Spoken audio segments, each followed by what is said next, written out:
My channel math in one shot. आज हम discuss करेंगे क्वेश्चन नंबर 9 जो कि बहुत ज़्यादा इम्पोर्टेंट क्वेश्चन है एक्सरसाइज 10.2 का। चाहे आप ओल्ड एडिशन उठाएं चाहे न्यू एडिशन उठाएं, एनसीईआरटी का हर बार का रिपीटेड क्वेश्चन है और बहुत ही ज़्यादा इजी क्वेश्चन है। इस क्वेश्चन को करने के आज हम दो तरीके डिस्कस करेंगे। आपको जो ईजी लगे आप वो मेथड यूज़ कर सकते हैं। यहाँ पर आपके पास डायग्राम में एक सर्कल गिवन है और आपको एक टेंजेंट एक्स वाई गिवन है, एक x dash y dash given है और एक टेंजेंट ए बी गिवन है। तो यहाँ पर हम ओ से सी को मिला देते हैं, ओ से ए को मिला देते हैं और ओ से बी को। ओ से बी को मिलाएंगे तो ये आपकी वैसे एक लाइन बनेगी। ओ से वाई ए को मिलाएंगे, ये भी एक लाइन बनेगी। ओ से सी को अगर आप मिलाते हैं तो ये आपकी रेडियस बनेगी।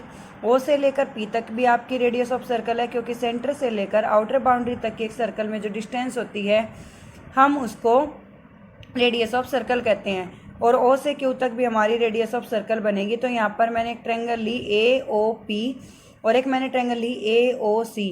तो इसमें जो ओ ए साइड है वो तो आ जाएगी कॉमन और O P is equal to O C radius हो जाएगी और एंगल सी क्या रहेगा 90 डिग्री। तो यहाँ पर हम ये भी कह सकते हैं angle P is equal to angle C 90 degree. देखो क्या क्या चीज़ें हैं, O C is equal to O P, एक तो ये आ गया, एक आ गया आपका A P is equal to A C, ठीक है, tangent drawn from the point same point. और एक आपकी ये साइड के आगे कॉमन, एक कॉमन एक रेडियस और एक टेंजेंट फ्रॉम पॉइंट। तो ट्रिपल एस रूल से आपने 9th क्लास में पढ़ा था, अगर किसी भी ट्रायंगल में दो प्रॉपर्टी सेम आ जाती हैं तो हम उनको कहते हैं कि वो कैसी ट्रायंगल है, वो कॉन्ग्रुएंट ट्रायंगल है। तो यहाँ पर हमारी ट्रायंगल ए ओ पी जो है वो कॉन्ग्रुएंट हो जाएगी ए ओ एस के by S S congruence rule. तो एंगल पी ए ओ किसके इक्वल आ जाएगा, angle C A O. Angle P A O C A O के इक्वल आ जाएगा, ये वाला एंगल इसके इक्वल आ जाएगा बाय सिपिसिटी। सिपिसिटी होता है corresponding part of congruent triangle. अब यहाँ से ट्रायंगल ले लेते हैं बी ओ सी और बी ओ क्यू।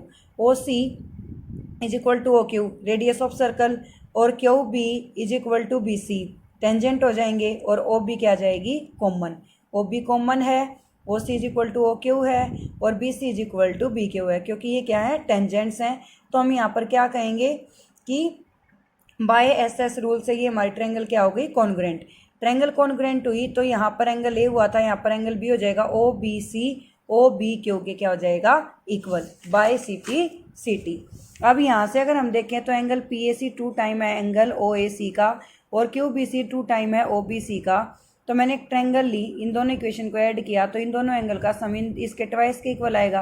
अब एंगल पी ए सी, यहाँ पर एंगल पी ए सी और ये एंगल ये 90 डिग्री का है, ये भी 90 का है, तो दोनों का सम क्या बनेगा 180। तो यहाँ मैंने सम रखा 180 is equal to angle A O C plus angle O B C. तो यहाँ पर 2 से 180 को कैंसिल आउट कर देंगे, मल्टीप्लाई, ये सेकंड साइड क्या हो जाएगा डिवाइड, तो क्या आ जाएगा 90 डिग्री। तो एंगल ए ओ बी ये हमें क्या प्रूव, इन दोनों का सम 90 आ गया। एक ट्रायंगल के 3 एंगल का सम कितना होता है 180। यहाँ पर मैंने ट्रायंगल ले ली A O B, angle A plus angle B और ये एंगल ओ, क्योंकि मुझे ये ए ओ बी यही तो 90 का दिखाना था, तो इन दोनों का सम 90 है, तो ये भी कितना आ जाएगा 90।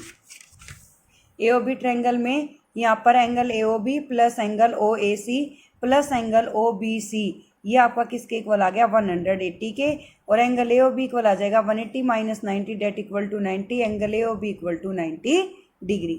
ये हमारी कंडीशन क्या हो जाएगी प्रूव हो जाएगी। सिमिलरली क्वेश्चन नंबर 10 में आपको कहा गया है एक सर्कल के अगर हम दो टेंजेंट ड्रॉ करते हैं तो टेंजेंट ड्रॉ करने के बाद बाकी के दो एंगल जो हैं वो आप प्रूव करके दिखाओ कि वो एक दूसरे के सप्लीमेंट बनते हैं। तो एक दूसरे के सप्लीमेंट किस वे से बनते हैं वो हम प्रूव करेंगे। तो यहाँ पर हमने क्या किया, फर्स्ट ऑफ ऑल एक सर्कल को ड्रॉ किया है। सर्कल को ड्रॉ करने के बाद सर्कल का सबसे बेसिक सा पॉइंट जो होता है वो होता है सेंटर। अब सेंटर से लेकर ए पॉइंट तक की जो डिस्टेंस होती है उसको हम कहेंगे radius of the circle O A, और ओ से लेकर बी तक की जो डिस्टेंस है ओ बी उसको हम कहेंगे रेडियस ऑफ सर्कल। तो यहाँ पर हमारी ओ ए जो है वो इक्वल आ जाएगी ओ बी के, जो कि हमारी बनेगी रेडियस ऑफ द सर्कल, और पी ए और पी बी जो है वो हमारे टेंजेंट ऑफ द सर्कल हैं।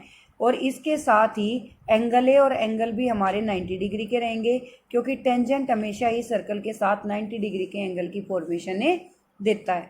तो similarly P and P B are the two tangent A and B are the point of contact of the tangent O A perpendicular to A P and O B perpendicular to B P. तो angle A और angle B कितने हो गए 90 degree के। अगर मैं इस quadrilateral की बात करूं तो क्वाड्रिलेटरल में जो हमारा टोटल एंगल का सम बनता है वो बनता है हमारा 360 डिग्री। अब यहाँ पर एंगल ए और बी 90 है, तो इन दो एंगल का सम क्या आ जाएगा 180 डिग्री। सिमिलरली 360 में से 180 को करेंगे सब्ट्रैक्ट, तो हमारा एंगल ए पी बी ये एंगल पी और एंगल ओ ए ओ बी का सम जो है वो किसके इक्वल बनेगा 180 डिग्री के। और जिन दो एंगल का सम 180 डिग्री होता है उनको हम क्या कहते हैं सप्लीमेंट्री एंगल। सिमिलरली अगर दो एंगल का सम आपका 90 डिग्री बनता है तो आप कहेंगे कम्प्लीमेंट्री एंगल। अगर आपका दो एंगल का सम 90 बनता है तो कम्प्लीमेंट्री, 180 बनता है तो सप्लीमेंट्री, और सभी एंगल का सम अगर 360 डिग्री आ जाए तो हम उसको कंप्लीट एंगल कहते हैं, क्योंकि एक सर्कल में भी आपका जो एंगल बनता है वो 360 डिग्री का बनता है, जिसको हम कंप्लीट एंगल कंसीडर करते हैं। अगर हम रिफ्लेक्स एंगल की बात करें तो 360 डिग्री में से उस एंगल की वैल्यू को माइनस कर दो। मान लो 30 का रिफ्लेक्स निकालना है तो 360 में से 30 को क्या कर दो माइनस, तो 330 क्या आ जाएगा रिफ्लेक्स।